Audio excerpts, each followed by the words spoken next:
Buenas tardes, magistrada y magistrados. La sesión extraordinaria ha comenzado.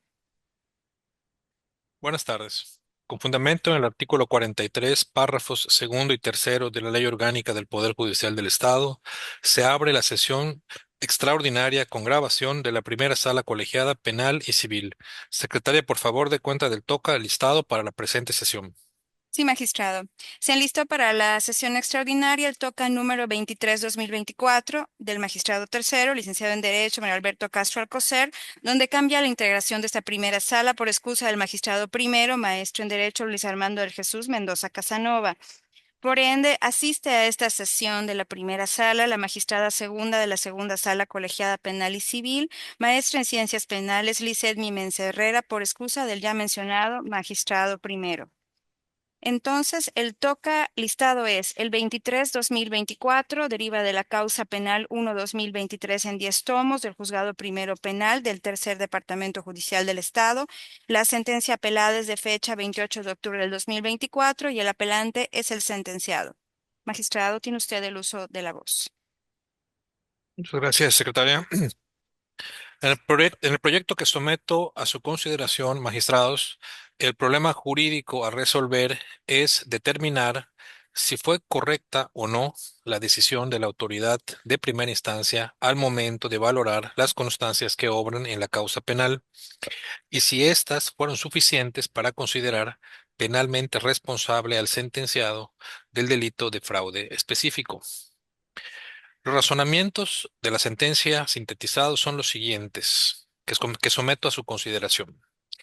Del estudio de los elementos probatorios, advierto que no se acreditaron dos elementos esenciales del tipo penal, consistentes, el primero, en el conocimiento de que el acusado carecía del derecho para disponer del bien, y dos, la recepción del precio.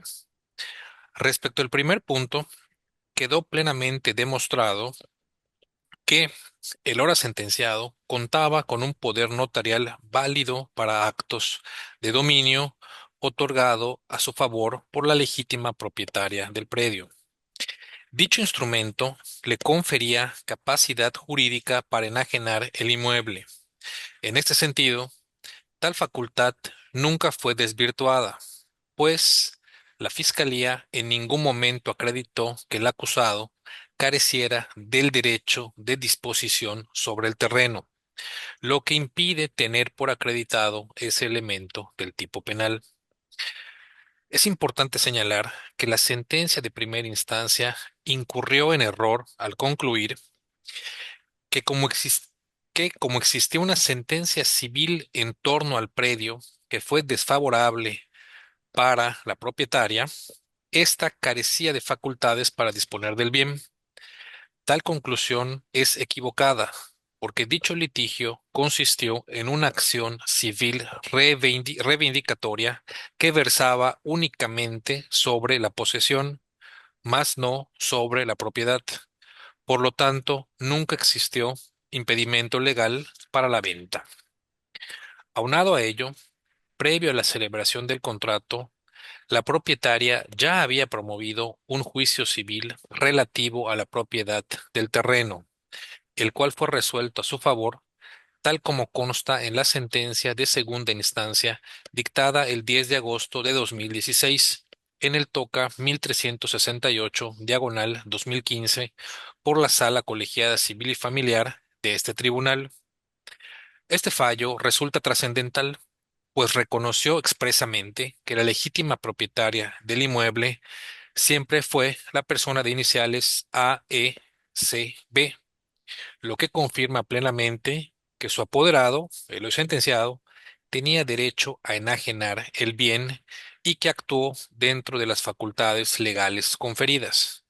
En consecuencia, no puede configurarse la hipótesis típica del fraude específico, al no actualizarse el elemento esencial relativo a la falta de derecho para disponer del inmueble. Finalmente, debe destacarse que existen pruebas que acreditan que, desde el año 2011 se informó a las presuntas víctimas que el predio que pretendían adquirir se encontraba sujeto a un litigio, lo cual excluye de manera categórica la posibilidad del engaño. Ahora bien, con relación con el segundo elemento, al analizarse la causa penal, se concluyó que tampoco se acreditó la recepción del dinero, ya que los testigos presentados por la Fiscalía fueron de oídas y existen contradicciones relevantes entre sus manifestaciones.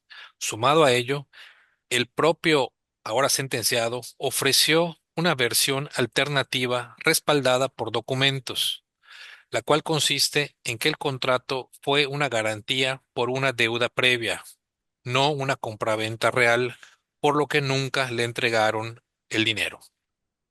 Al ponderar ambas versiones, teniendo en cuenta que las pruebas de cargo fueron de oídas y las de descargo se ampararon en documentación firmada por las propias víctimas, se genera una duda razonable sobre la forma en la que se dieron los hechos y, en específico, sobre que se haya entregado alguna cantidad monetaria al sentenciado. Por tal motivo, es que tampoco se acredita este elemento del tipo penal. Finalmente, es importante señalar que una vez demostrado que los hechos imputados no se adecúan al tipo penal de fraude específico, resulta innecesario analizar la utilidad y pertinencia de la prueba pendiente de desahogo, esto es, la información solicitada a Teléfonos de México. La razón de ello estriba en que su contenido carecería de incidencia en el sentido de la presente resolución.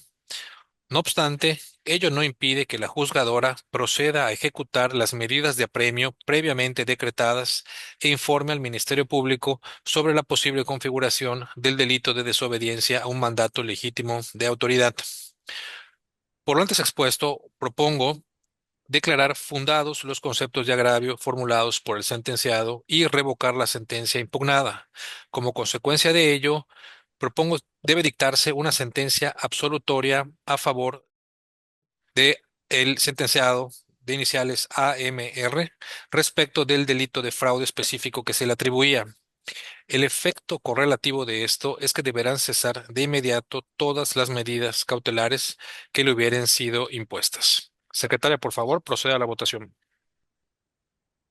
Sí, magistrado. Magistrada segunda de la segunda sala colegiada penal y civil, por excusa del magistrado primero de esta sala, maestra en ciencias penales, Lizeth Mimense Herrera. A favor. Gracias. Magistrado segundo de esta sala, licenciado en Derecho Adolfo González Martínez.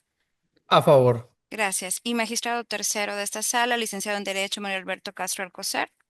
A favor. Gracias. El proyecto ha sido aprobado por unanimidad de votos. Bien, se ha terminado con el proyecto que fue listado para esta sesión, magistrada y magistrados. Magistrado presidente, tiene usted el uso de la voz. Gracias. Se ordena a la secretaria de Acuerdos que levante el acta de la presente sesión y la someta a la aprobación y firma de la magistrada y los magistrados para que después pueda ser publicada cumpliendo las obligaciones de transparencia. Se continúa con las funciones propias de este órgano jurisdiccional. Se cierra la presente sesión, siendo las 2 horas con 31 minutos. Que tengan buenas tardes. Buenas tardes.